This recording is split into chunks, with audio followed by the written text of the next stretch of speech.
Just over a month ago, my good friend Chris Fitzpatrick hosted a webinar called Running a Tight Ship: Mentorship, Allyship, and Leadership. I was also joined on this panel discussion by my friend Natalie and Jessica.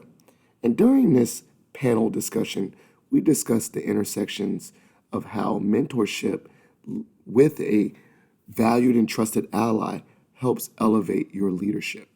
This is a great discussion. I thought a lot of great insights were shared. And so I wanted to share this audio of this webinar with the Positive Philter listeners. Thank you so much and take care. Welcome to Positive Philter with your host, Philip Wilkerson, a podcast that focuses on friends, family, health, and career with a little self-help along the way. Please join me in this journey for self-improvement, and I hope what I have to share will make you a better person, thus making the world a better place. I hope you enjoy the show. I hope you enjoy the show.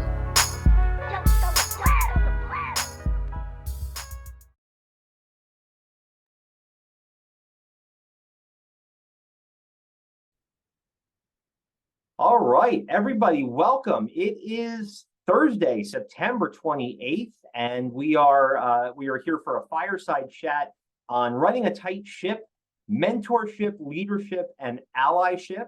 My name is Chris Fitzpatrick. I'm the Senior Manager of Talent Development at Crestron Electronics and also a professional speaker and YouTube content creator. And I want to introduce three world-class panelists here that are going to take us through some terrific information over the course of the next 60 to 90 minutes. We have an hour of real formal discussion where we're going to be having a chat about these topics, and then we're going to have some time for Q&A after the fact.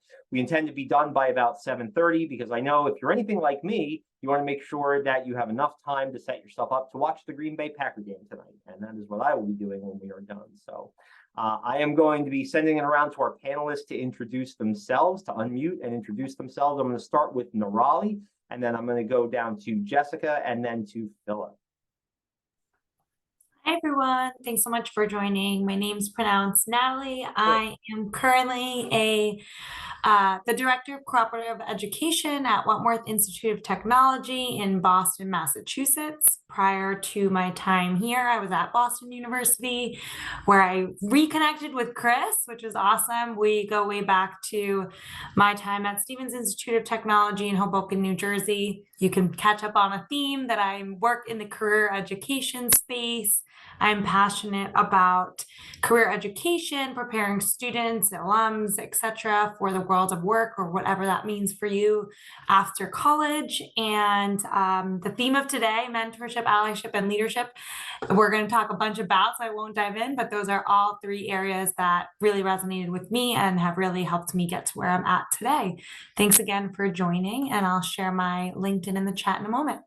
Great. Thanks, Natalie. Appreciate that. Jessica, why don't you take the floor? Sure. Jessica Martini, she, her are my pronouns. I am a single mom. I'm a female financial advisor, which is very rare to find. And when it comes to things like allyship and mentorship, when you are a rare find in a field like finance, that's super important to have those. So I'm so excited to be talking about this today, you guys. Awesome.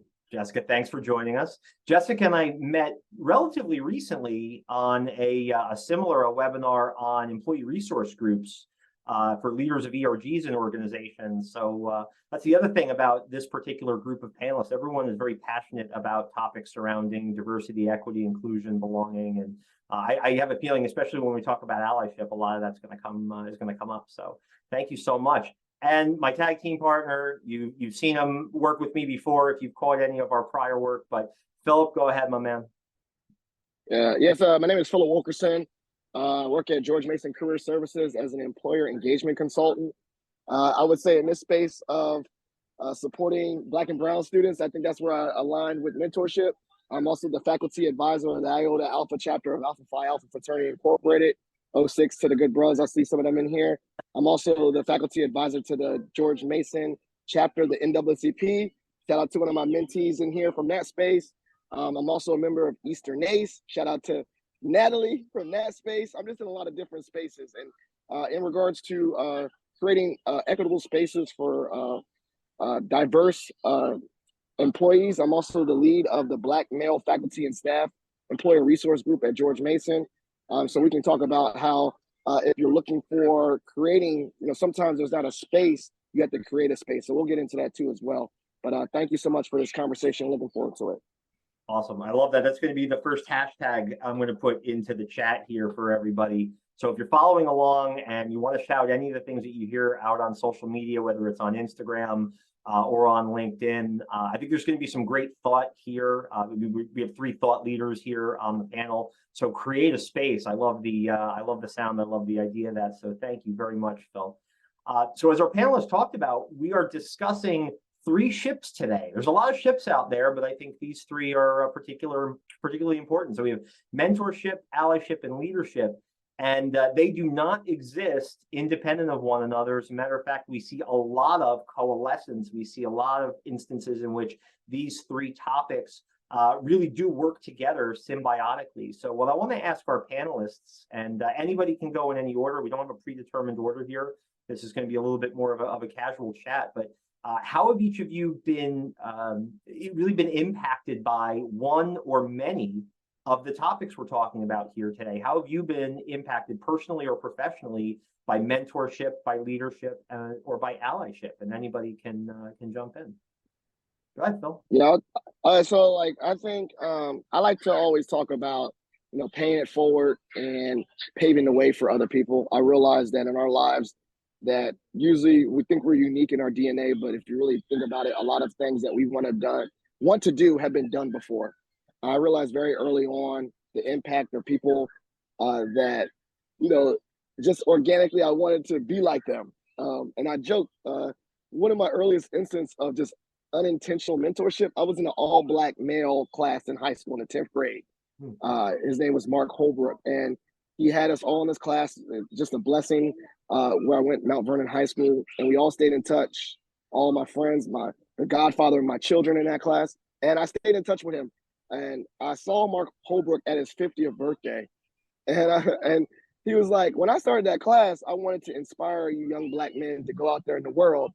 But like 90% of us became educators. And he's like, I didn't want y'all to be broke educators like me, But we were like, Holbrook, like, just because of that class, we just kind of gravitated to education. And so I realized early on that when you want to do things, you look for models. You look for people that paved the way and for me as a Black male, I look particularly for Black men that have been in spaces or been in positions ahead of me that I want to be in. And now in the blink of the eye, almost turning 40, 38 years old, I realize that now maybe some people view me as that, which I don't understand, right? They're like, Phil, you're my mentor. I was like, I didn't even know that was what a thing. Like, I didn't know that I just wanted to help you, And so that's kind of just my overall intersection of that, right? Looking for people that you aspire to be like, connecting with those people that you aspire to be like, and then just kind of going through the things that they do in their lives. And then someday you wake up and then you're doing that for someone else, whether you intentionally do it or not. So that's kind of my mentorship spiel. And I love that story about how those relationships have carried with you for so long and through so much. I think that's one of the remarkable things is we see that it's easy for folks to grow apart, but you've held on to those relationships in such a deep and authentic way. And I got to applaud you for that. I love that story when you tell it on your podcast, and I think it's great here too. So Natalie, Jessica, how about either of you who'd like to jump in next about how mentorship, allyship, and or leadership have impacted you? Yeah, sure. I'll take it from here. So for me, very similarly to Philip, I always wanted to be the person that people were for me in college. For example, I remember they very vividly starting there. It happened prior, but kind of naming it really. It started then. I think there was an awareness around this, particularly in how involved I was around campus and being that person for someone and really understanding this is where I think the intersection definitely comes into play as it relates to mentorship and allyship. So really seeking to understand beyond just you are my boss as an orientation leader. That, I was going to my boss's office for much more than just I'm here for my job. And so really seeking to understand like the whole person and being able to tap on them for not just ideas or industry insight, but more than that. So I think it really started for me then. And now that's how I kind of got into my work. I didn't wake up one day and say I wanted to be a higher education professional. And I don't think a lot of us in education did, as Phil mentioned, but it's kind of paving the way for others as well. And then with leadership tied into that too, I think I've identified folks who have served me well, but also learning from folks that weren't the best leadership or didn't quite necessarily even have leadership in place in certain positions or organizations. You learn just as much from those experiences than the really great, valuable experiences. So you really try to figure out what you want to do and who you want to include in that circle that really is a meaningful relationship to carry forward. So many great nuggets there, Natalie. And I use the hashtag for you, be the person. We all need people in our lives. We all need, whether it's supporters, advocates, coaches, the idea of be that person that you would like for yourself. That's a very powerful message. That's great. Jessica, I want to toss it over to you and invite you to share some thoughts as well. Yeah, I think allyship is something that comes up a lot in conversation within our firm and just in our society right now, right? We're going through a time in our world when people are becoming more aware of the differences that we all have and trying to celebrate those. And so I used to come with the perspective of, I feel like I'm not being heard. I'm the only woman at the table. How come you're not listening? And I shout louder and louder and louder. And I realize that it's partially on me to communicate in a way that makes it welcoming for other people to hear what I have to say, rather than just going in angrily saying, I'm different and I want you to hear that. And so that's been a mindset shift for me to say, okay, these are ways that you can support me. These are things that I can share with you that will help educate you. Please, if I'm in a women's affinity group, maybe we should invite some male allies to come and hear what we have to say, rather than just asking them to financially support us. Could you sit there with us and hear us and open that conversation? So that's been a really important pivot in my own mindset. Awesome. And going back to that concept of be that person, especially since I've gotten to know you over the last, I think it's only been about a month or two, the content that you post about being an ally and being somebody who's there for women in finance and folks from historically marginalized backgrounds, LGBTQIA plus community, you're being that person. Yeah. I think sometimes though, when we start on this mission, I think all of us, right, if we're really trying to fight for change, it feels like a fight. And then we have to remind ourselves, we've got to calmly have these conversations. That's how we'll get allyship. Love it. Outstanding. So I want to get to know the audience a little bit today as well, because one of the things I noticed as registration was coming in is we have a very diverse group in terms of background. Definitely a lot of students here. And a lot of students are going to be watching this recording on YouTube as well, but also a lot of industry professionals that I've gotten to know over the years. So we're going to launch our first poll here. There's 2 questions on it, and we want to know a little bit about you. And the first question asks, which of the following statements best describes you?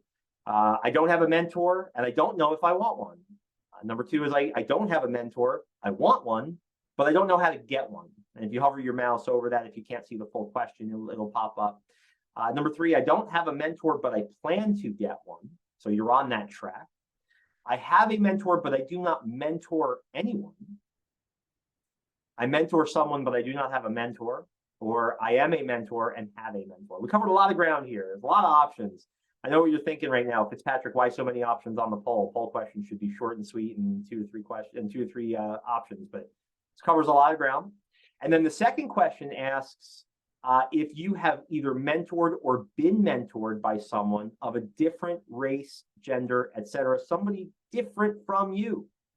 We're going to talk about that topic in just a moment. So poll's been open for a moment. Looks like there's still 5 people out there that if you want to answer, you certainly can. And we'd love to have you send in your answer as well.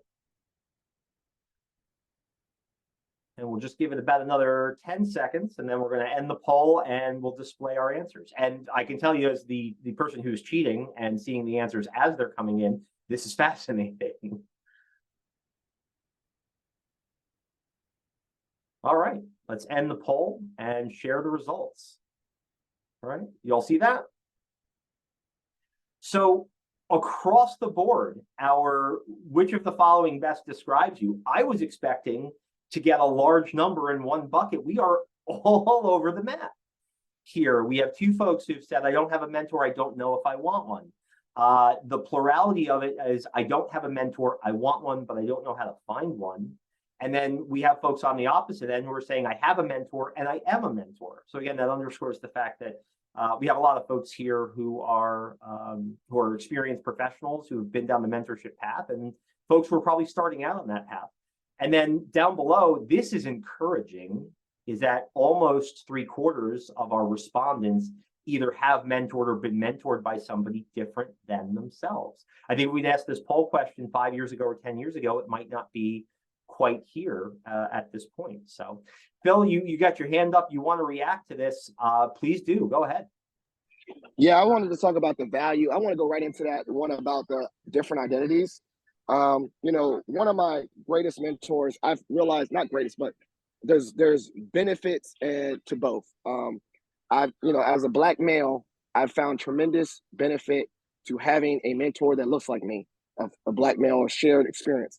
But also on the inverse, I talked about it, I wrote this about with my actual mentor, my NACE mentor, Samara Reynolds. There's tremendous benefit to having a mentor of very different identities to see their life perspective. And so I think the unifying thing right there is that you need to, when you have someone of a different identity, really look at the values. I think the things that really aligned with me and Samara of our different identities and having that allyship was that regardless of her salient identities on the surface as a white female, is that her values were very aligned. Her commitment to social justice, her thoughts on treating everyone with equity makes sense. So I would get right back to it right there, but I think that's what really stood out for me about different identities. That's great. Yeah, outstanding. And I love the idea of the value alignment, right? Because alignment of values does not have to, that does not have to stay within one particular group. Value alignment can be universal in many cases. So go ahead, Jessica. What would you like to respond to on the poll? And if you all need me to reshare the results, just let me know.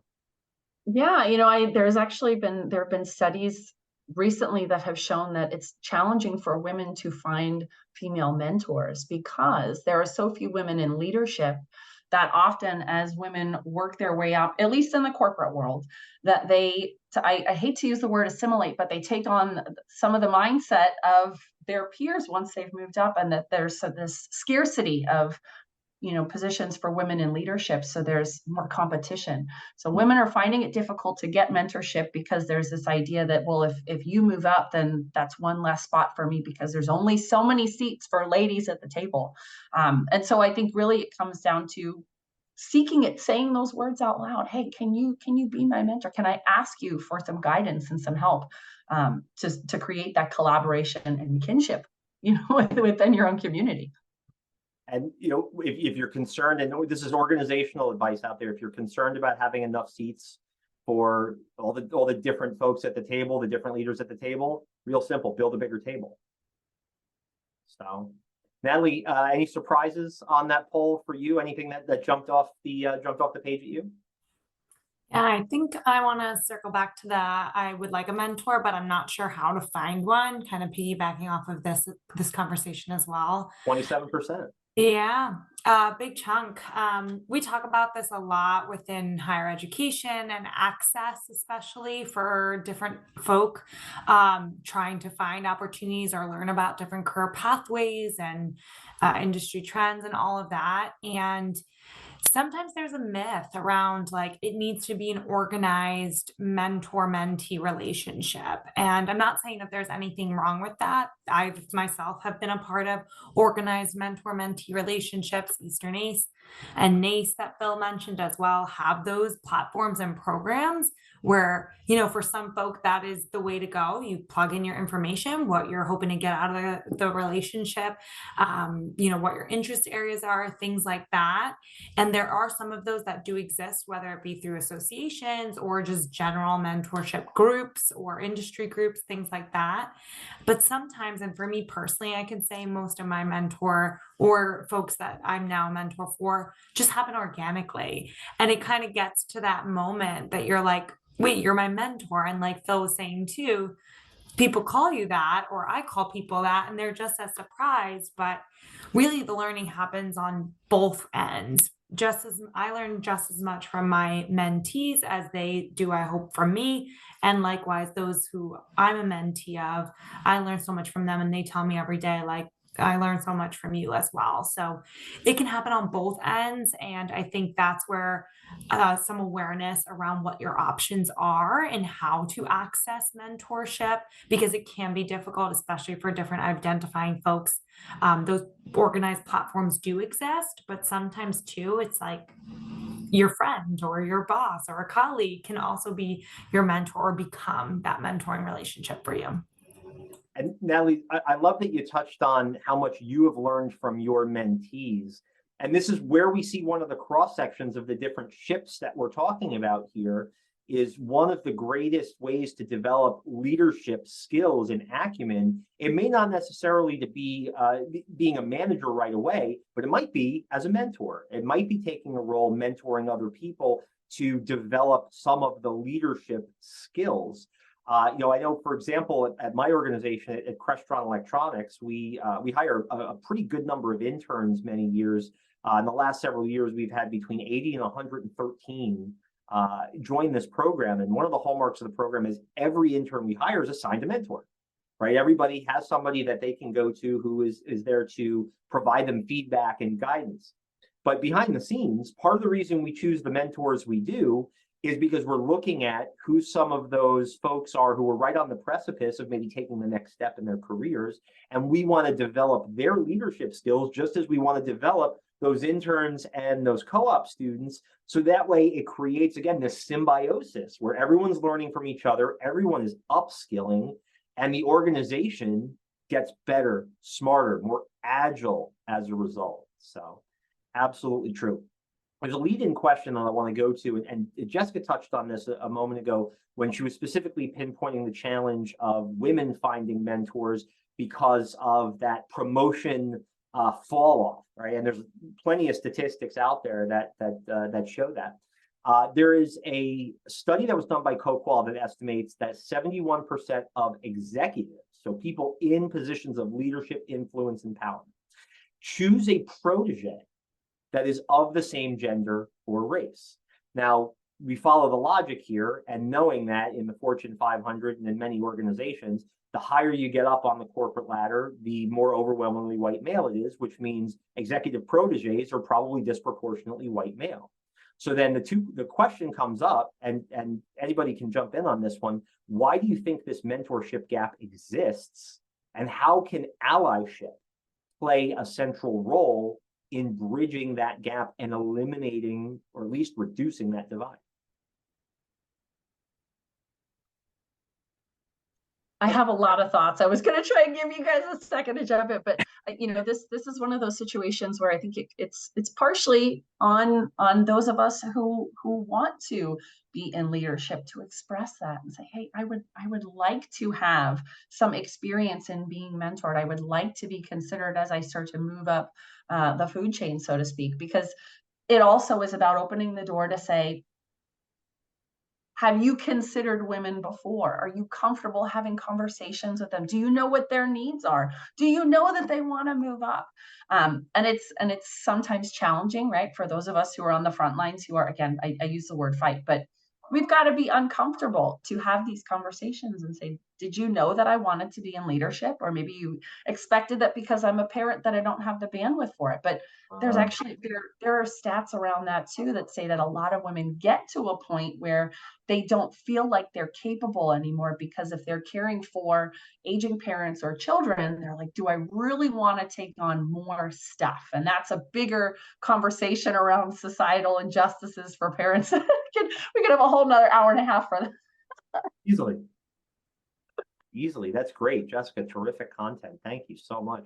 Phil, I know you probably have a few things on this as well. You alluded to it a little bit earlier, but as you know, as folks are climbing up the executive ladder and they're taking on proteges who tend to look like them and sound like them, that like me bias comes into play. Why do you think that exists, and how do you think allyship can play a role in overcoming that? Well, I think the main thing I wanted to connect to allyship is there's a difference between mentorship and sponsorship. You know, mentorship means like, you know, giving advice and you know, not do as I do, but kind of like that. And then sponsorship is like speaking your name in rooms that you're not in. And I've, you know, realized, you know, I've had tremendous value from sponsorship of people that have spoken my names in rooms that I'm not in, that don't look like me. And that's tremendously important. And you know, I find a lot of value in that, and thus doing the same. If I were ever in a position of leadership to speak in other people's names that don't have that voice as well.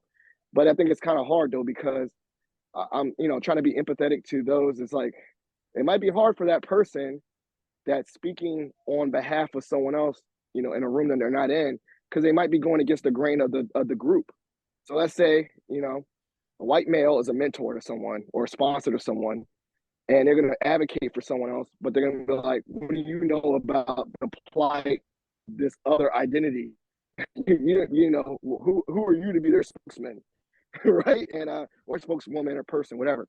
And so that person, I could see that on the opposite end of being, that is even scary on their end. You know, scary for that person to ask for help, but it's also probably scary for someone to go against their peers and say, hey, this is not right, or hey, we got an issue here, or hey, all that. So, you know, I really learned over time, you know, just be empathetic, try to put yourself in other people's situations, even those that have, I guess, quote unquote, positions of power, understanding that, you know, maybe it's a scared thing. You know, they're scared to lose that power. They're scared to lose that position or prestige, that they don't have lived experiences. So it's a learning experience for them. And so I try to just extend grace in all different spaces and extend grace to all different identities, and just really had those conversations. I really love what Jessica said about, you know, going about it, even hard conversations with a calm mind, rather than going in with hard conversations, you know, guns a-blazing and very furious, because most people don't hear that noise. When they see anger, they already shut down. But when they hear it from a calm voice or a more stoic voice, you know, you kind of break down some walls and connect. So I don't know, that was just a ramble about speaking in other people in other rooms. But I always, you know, I try to do that for others, and I hope others do that for me as well. And that point that you echo, Phil, that Jessica had made earlier about, you know, it's not always a fight, it's not always a battle. And at the risk of getting really deep philosophical here, it reminds me of one of my favorite old stories, and that is the sun and the winds were in a conflict one day, and they were trying to decide which of the two of them was strongest. The sun said, well, I'm the strongest because I radiate heat. And the wind said, well, I'm the strongest because I can cause things to move around. And they challenged each other, and they said, well, there's a man in a raincoat right there. First person to get him to take off his raincoat is the strongest.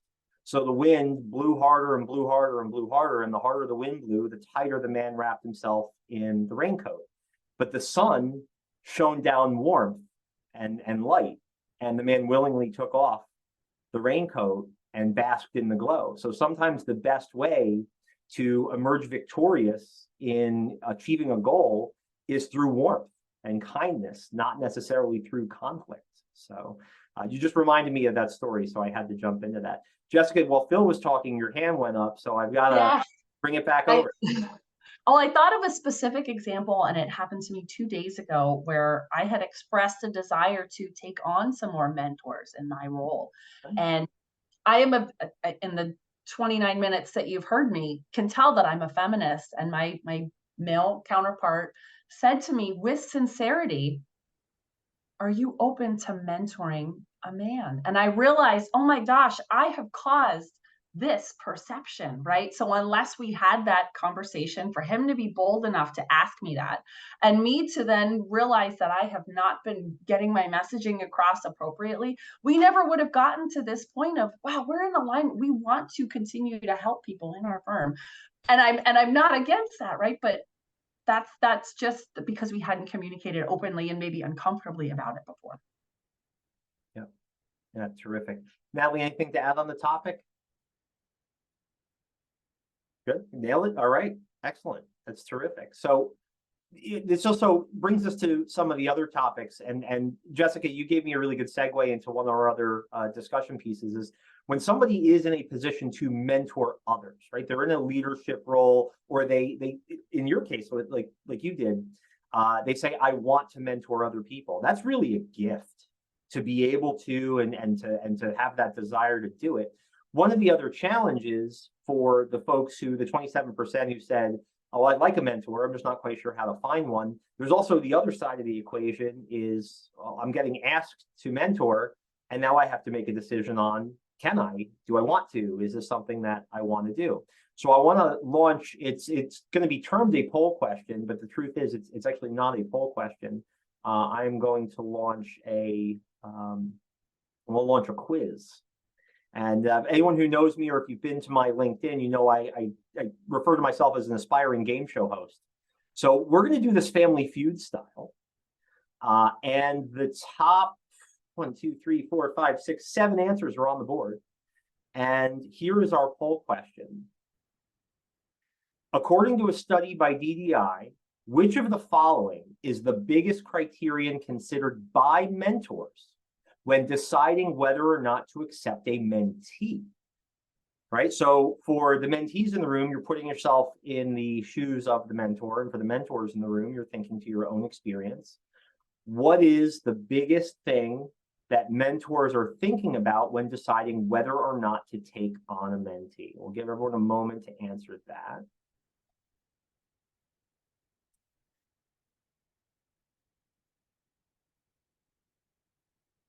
Okay, we got some good answers coming in so far with about 42 seconds off the clock. I'm going to give it till about the 1 minute, 10 second mark, give everyone a chance to answer. And in the meantime, I'm going to send Phil's very best. He did have to hop off a few minutes ago. He is doing the dad thing tonight. He's taking his kids over to Boy Scouts. So we wish him well. All right, so a good number of folks have answered. I'm going to end the poll now, and we're going to share these results. Natalie, Jessica, are you able to see the poll results live? Good, excellent. What do you think the number one answer is going to be? You want to take a guess? Time and subject matter. Time and subject matter, okay. Pick one. Would Steve Harvey let you get away with that if this were fair? I think probably subject matter. Subject matter expertise. Okay, Natalie? We'll lock in as a Family Feud subject matter. Okay, all right, cool.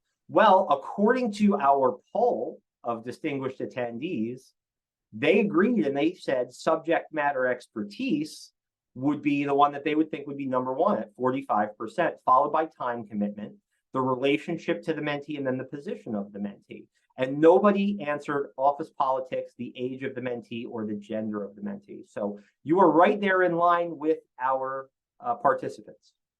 However, the number one answer, according to the research by DDI, was time commitment.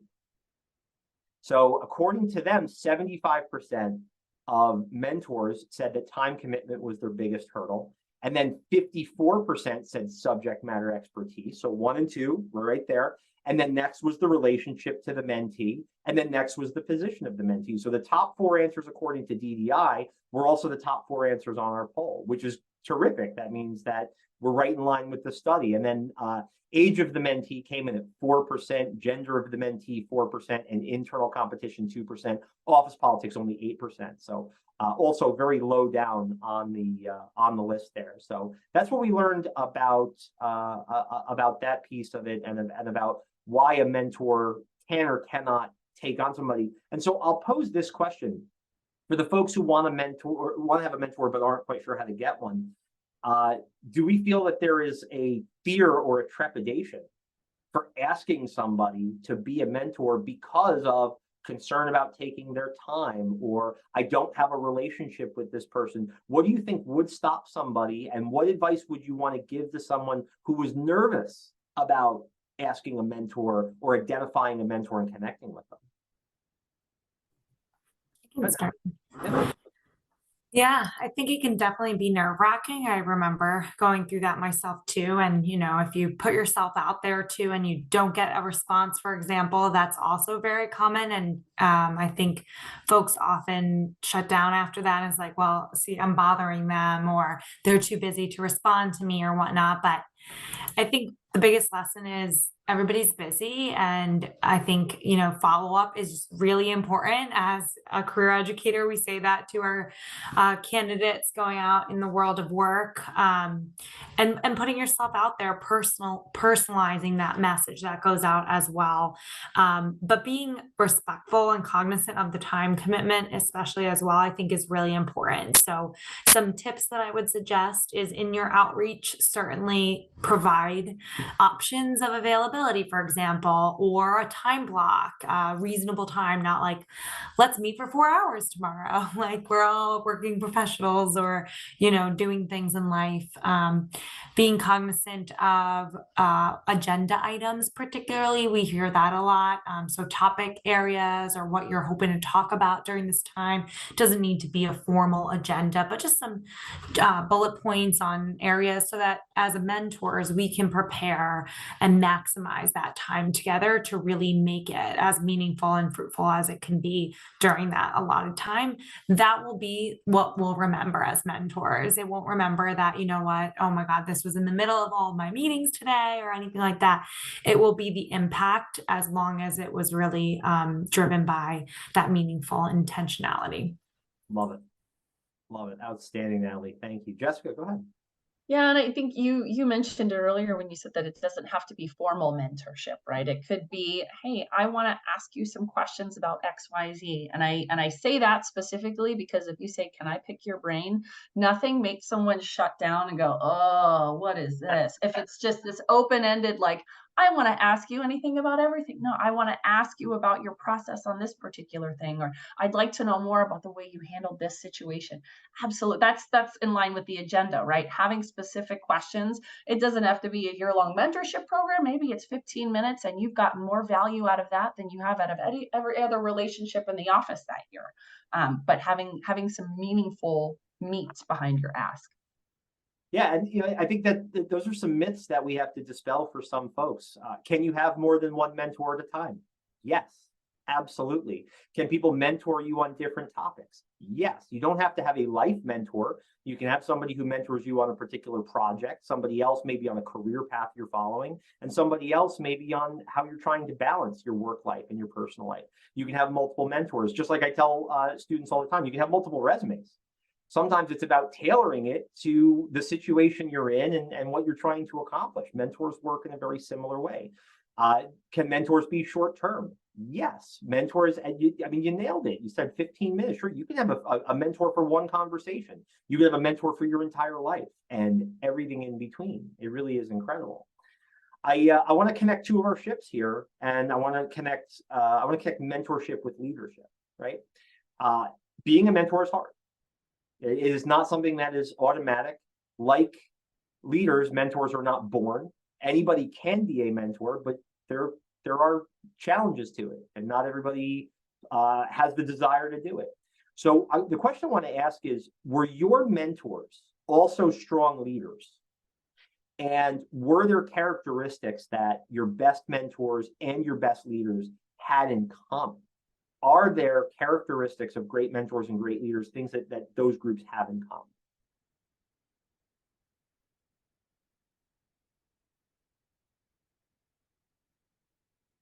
I paused for a long time because I was thinking that I've had great mentors that have been leaders, but I've also had great value and mentorship from people who I would consider peers because they have different perspectives in the same position that I'm in. So with leaders, that is where you might find that they have less time, but they're leading by example. So maybe their mentorship is me just observing them more. Whereas I can have more in-depth discussions with someone who is a peer to me, and I would still call that mentorship because I'm getting value out of it. Maybe they've been doing this longer, or they do it in a different way. So I think there's value in both directions. And I'm so happy you brought that up, Jessica, because it gives me selfishly an opportunity to shout out one of our attendees, because what you just described, there is somebody in the audience that I have had that exact relationship with since my days in college, right? So there's a gentleman in the attendees group. His name is Orlando. He was my best friend in college. I was the best man at his wedding. I mean, we're very, very close. One of the smartest guys I've ever met. But he and I were peers, and we mentored each other, and advocated for each other through a variety of challenging situations.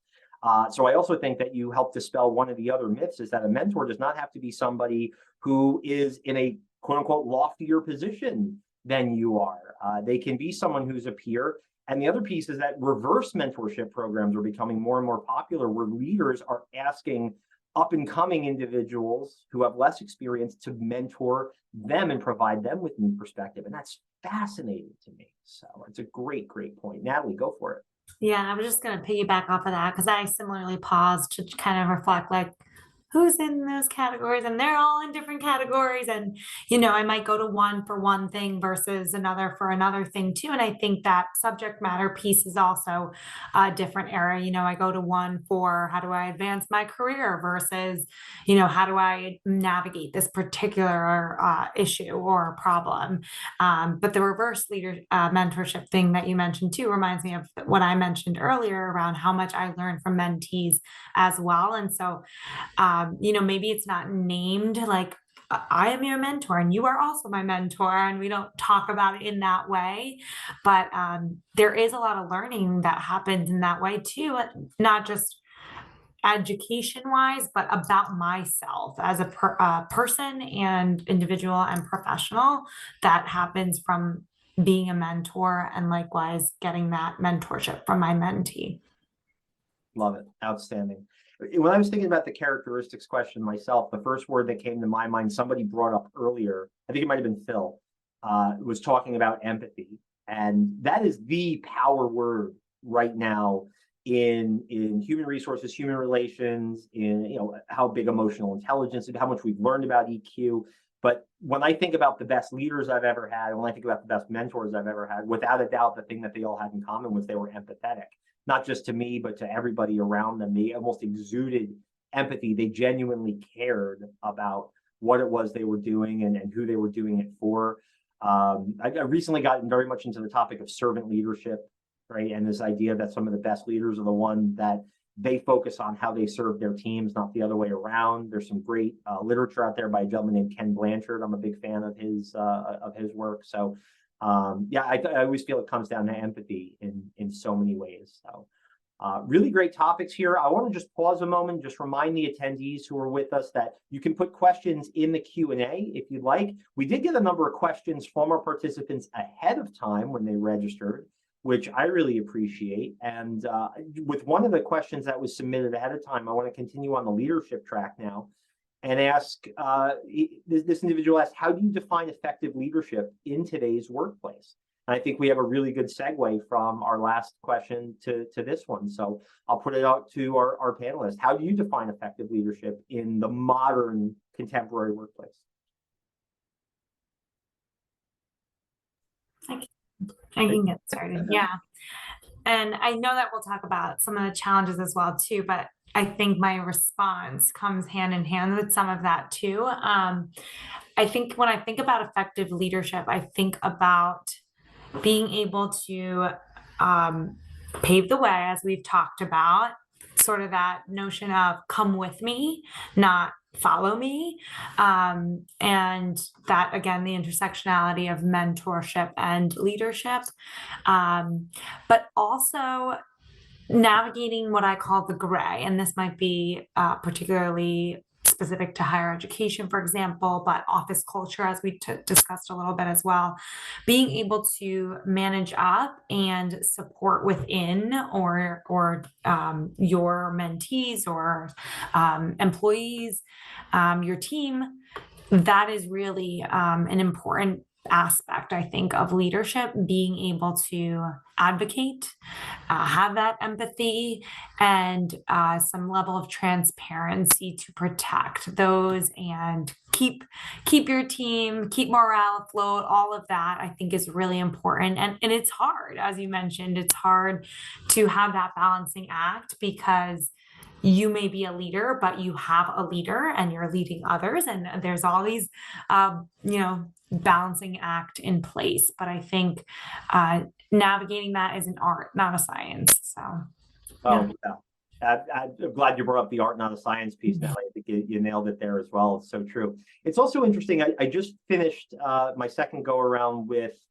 the Leadership Challenge, which is a bestseller by Jim Kouzes and Barry Posner, and a phenomenal read for anybody who is a leadership nerd like I am. And they talk quite a bit about that piece as well. And I think that there's topics there that could be explored. So it's really, as a matter of fact, one of the things that makes the book so good is that they interview dozens of leaders and they ask, what is your best leadership story? And what's interesting is that everyone's best leadership story came out of a situation of crisis or challenge. It was not, well, everything was going great. Everything was perfect. Profits were up 30%.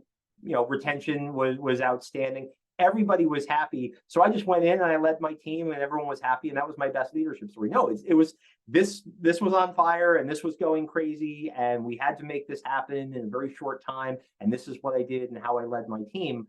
And that is a big separator, is leading through crisis and leading through challenges is not always easy. So, Jessica, I'd love to toss it over to you and see some of your thoughts on effective leadership, and also what are the challenges of leadership today? Yeah, I think one of the best qualities a leader can have now is being nimble, because the rate of change within the workplace has increased so much in the last 3 years alone, 3 to 4 years. And now we're starting to see there's a lot more transparency around initiatives with diversity and inclusion, right? For a long time, it was very popular to say, we want to have a diverse workforce. We want to be an inclusive workforce. Well, what does that mean for the bathrooms in your building? What does that mean for the holidays that your employees have off, right? All of these sorts of, what does this mean in terms of flexibility for who has to be in the office and when and for what?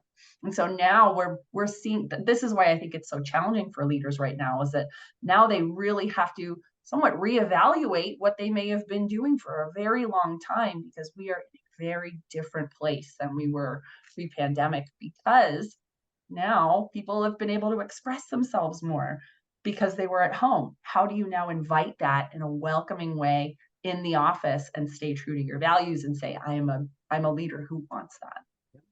Yeah, and an interesting topic about that, Jessica, because that also opens up such a great litany of topics from an inclusion and an accessibility standpoint. It is, who is making decisions, where are decisions being made, when are decisions being made, and are they being made in a place and a time when anybody has the opportunity to be part of that process. And what I've heard through a variety of webinars and some of the articles I've read is that three of the scourges of inclusive decision-making and leadership, right? And the first one kind of hurts me because it's something I enjoy doing, but it's how many decisions are made on the golf course, which is historically used as sort of an exclusionary place and time where these decisions are made, and they can be very, very insular, with folks who have been making those decisions on that in that area for a long time. Then there was, I was on a webinar recently that talked about the decision making on the smoke break, and how if you had decision makers who tended to be from the same group who would go out and talk over a smoke break, and the non-smokers would be inside. It reminded me of the episode of Friends when Rachel decides to take up smoking to start spending more time with her boss outside, and she absolutely hates it, but she thinks it's the only way she can be part of the decision-making process. And then the idea of happy hours and after hours events, and how that can exclude people who are caregivers to their family members, people who they avoid alcohol for personal reasons, religious reasons, health reasons, that can put up barriers to participation in a decision-making process. And we think of things like happy hours and smoke breaks and golf rounds as being fairly innocuous, but we have to be intentional about understanding who that affects. Go ahead, Jessica, you have some response to that. Yeah, there's also a large and growing population of people who are neurodivergent or finding out that they're neurodivergent later in life. And they might be better performers at their job when they are at home. Yes. So now they are being excluded from leadership because they can't be physically present because it is not a good work environment for them. And that's a whole layer and a demographic of people that I don't know that we had even been considering. And now there's those of us that are women between 35 and 40, I think a huge percentage have been diagnosed with ADHD. What does that mean for my ability to be in leadership, right? Like there's so many layers to this. Yep, and introversion and extroversion are topics as well. No doubt. And I want to shout somebody else out who's in our attendee group right now. His name is Joseph Way. He's a very good friend. He's a legend in the AV industry, now over at, I believe, at UCLA. And in the AV industry, one of the hot topics right now that I love is that audiovisual technology, whether it's in classrooms or companies, are more and more designed to reduce those barriers and to create opportunities for folks, whether they're remote and they're hybrid, maybe they're at home because of neurodivergence, a different ability, they're caretakers, we're trying to overcome proximity bias. The idea that in order to be viewed as important by your boss and be part of a decision maker, you have to be there, you have to be close, you have to be nearby. And how technology now and this AV connectivity, and a lot of this is technology that my company, Crestron Electronics, builds and provides to schools, to businesses. How can we reduce those barriers and give everyone an equal seat at the table, even if they're not physically at the table? And that's, I think, part and parcel of building a bigger table. So excellent topic. There was another question that came during the registration period that I really loved, and that was, how does a mentor differ from a career coach? And I wanted to see if anybody had any thoughts on that, because if somebody's saying, well, should I get a mentor or should I get a career coach, but I don't understand what the difference is, what advice might we give somebody who's trying to navigate those relationships? Go ahead, Natalie. As a career educator, I can say this reminds me of what Jessica and I were kind of chatting about a little bit ago around the different types of mentoring relationships, that some may be peers and some may be those in leadership. I think a career coach can be your mentor, but it doesn't mean that that is your only option for a mentoring relationship. I think career coaches are educated and trained on providing guidance, insights, topical areas for preparation around how to conduct a search or how to connect and network with folks, etc. But mentoring, again, you might want to find subject matter experts in. So your career coach might not be the engineer or the data scientist. And so for that particular, if you want to know what a day in the life is like, your career coach may provide you with opportunities to connect with a data scientist, but then that data scientist for subject matter purposes may become a mentor for you as well. So I think those are some of the outstanding large differences in those. They can be intersection, but they don't always have to be. Real quick, I have to correct my mistake from a moment ago by my friend Joe in the attendees group. It's Josiah Way, not Joseph. That was my mistake. I just went Joe, and it just kind of clicked in my head. So he let me know, no, it's Josiah Way. So either way, he's a legend. So and he's here with us tonight. So, Jessica, any thoughts on that you want to add? Yeah, I think it's very nuanced. I think a coach is someone who's probably more driven in helping you meet certain goals, right? And there might be some data in terms of what are we tracking when you're working on whatever goal that is. Whereas mentorship can be just open communication. It can be, I just need some therapy around this. It can, a little less structured, I would say. Yep, absolutely. Another really interesting question that had come in, we had a later registration today. So I just got this question about 5:55 tonight, and I thought it was really interesting.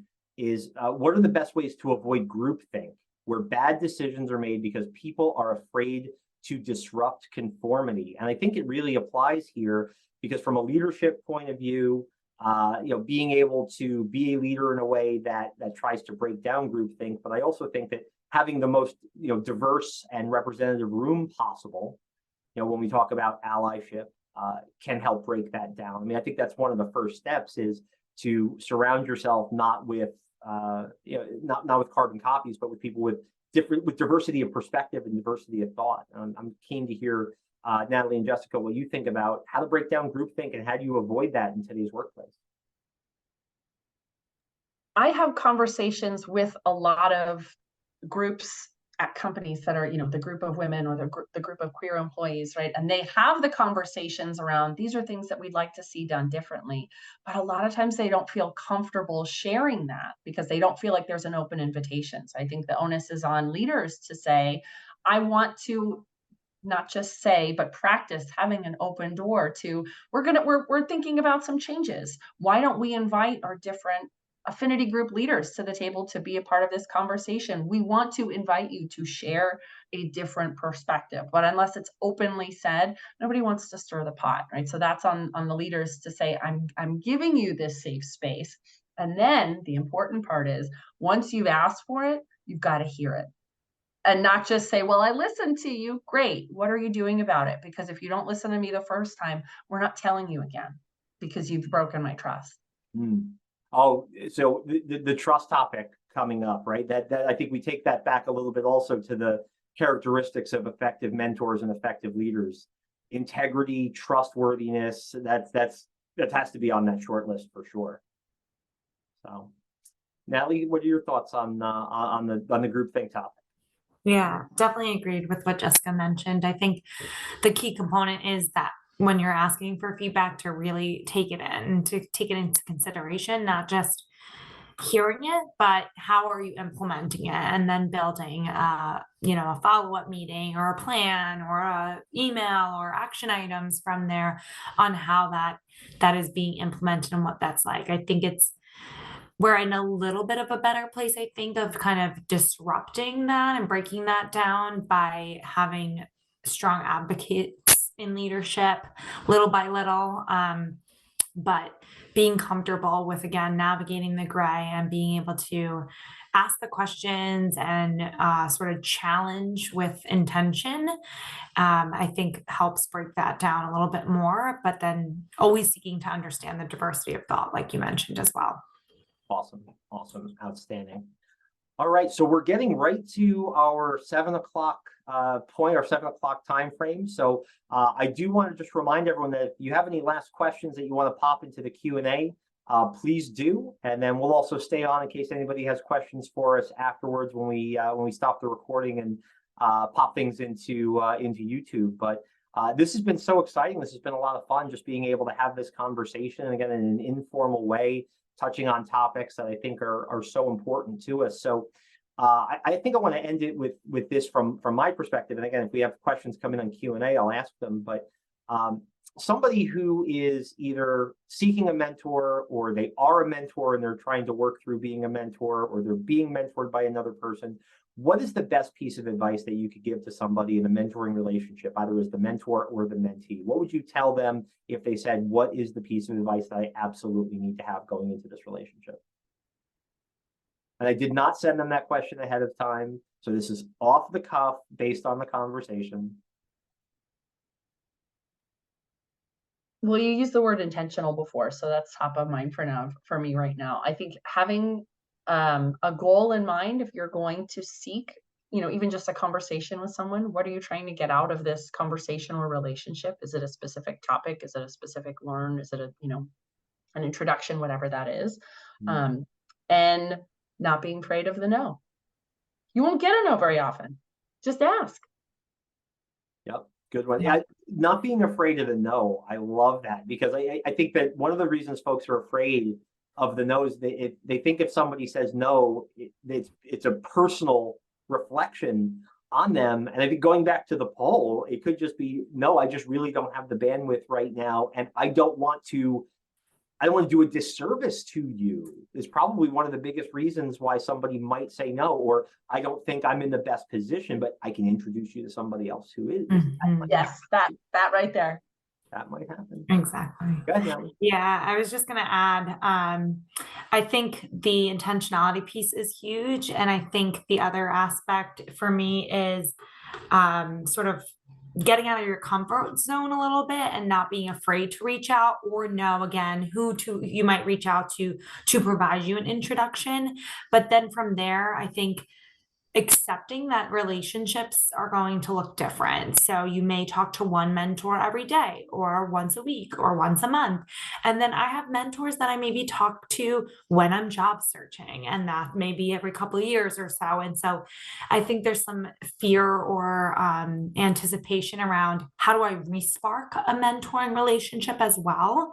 And I think that could be a topic in itself as well. But I think that's why keeping the connection alive is important, and just sort of touch points along the way.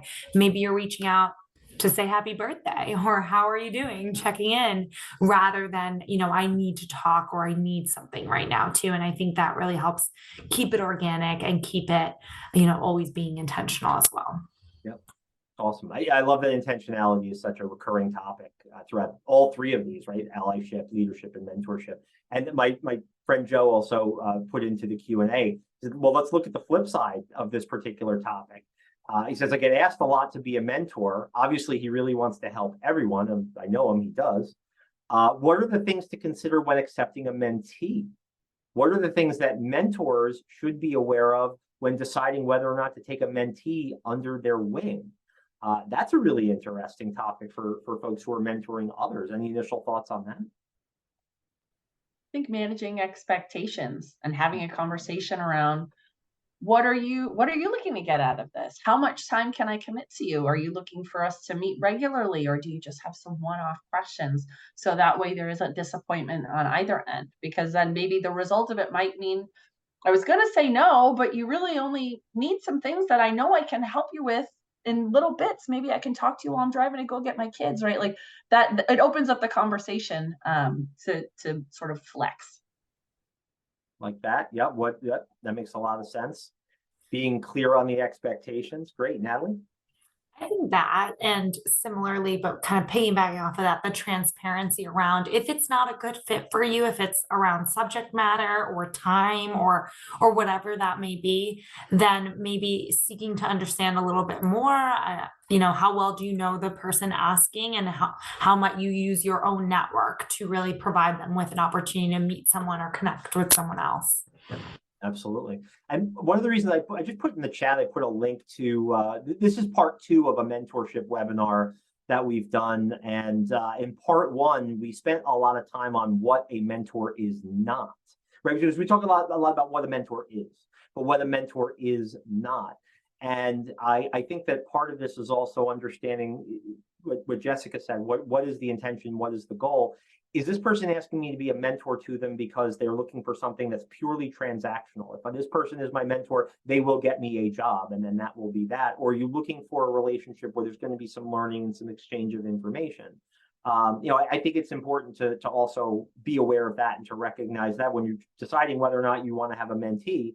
Are they looking for a mentor-mentee relationship, or are they really just looking for you to kick open a door for them, and then that's that, and then you'll never hear from them again? That's something to consider as well. Shannon, another good friend who was an intern with Crestron a couple years ago. I'm very fond of Shannon. And she asks, can a mentor be someone outside of your current job, career, or even company?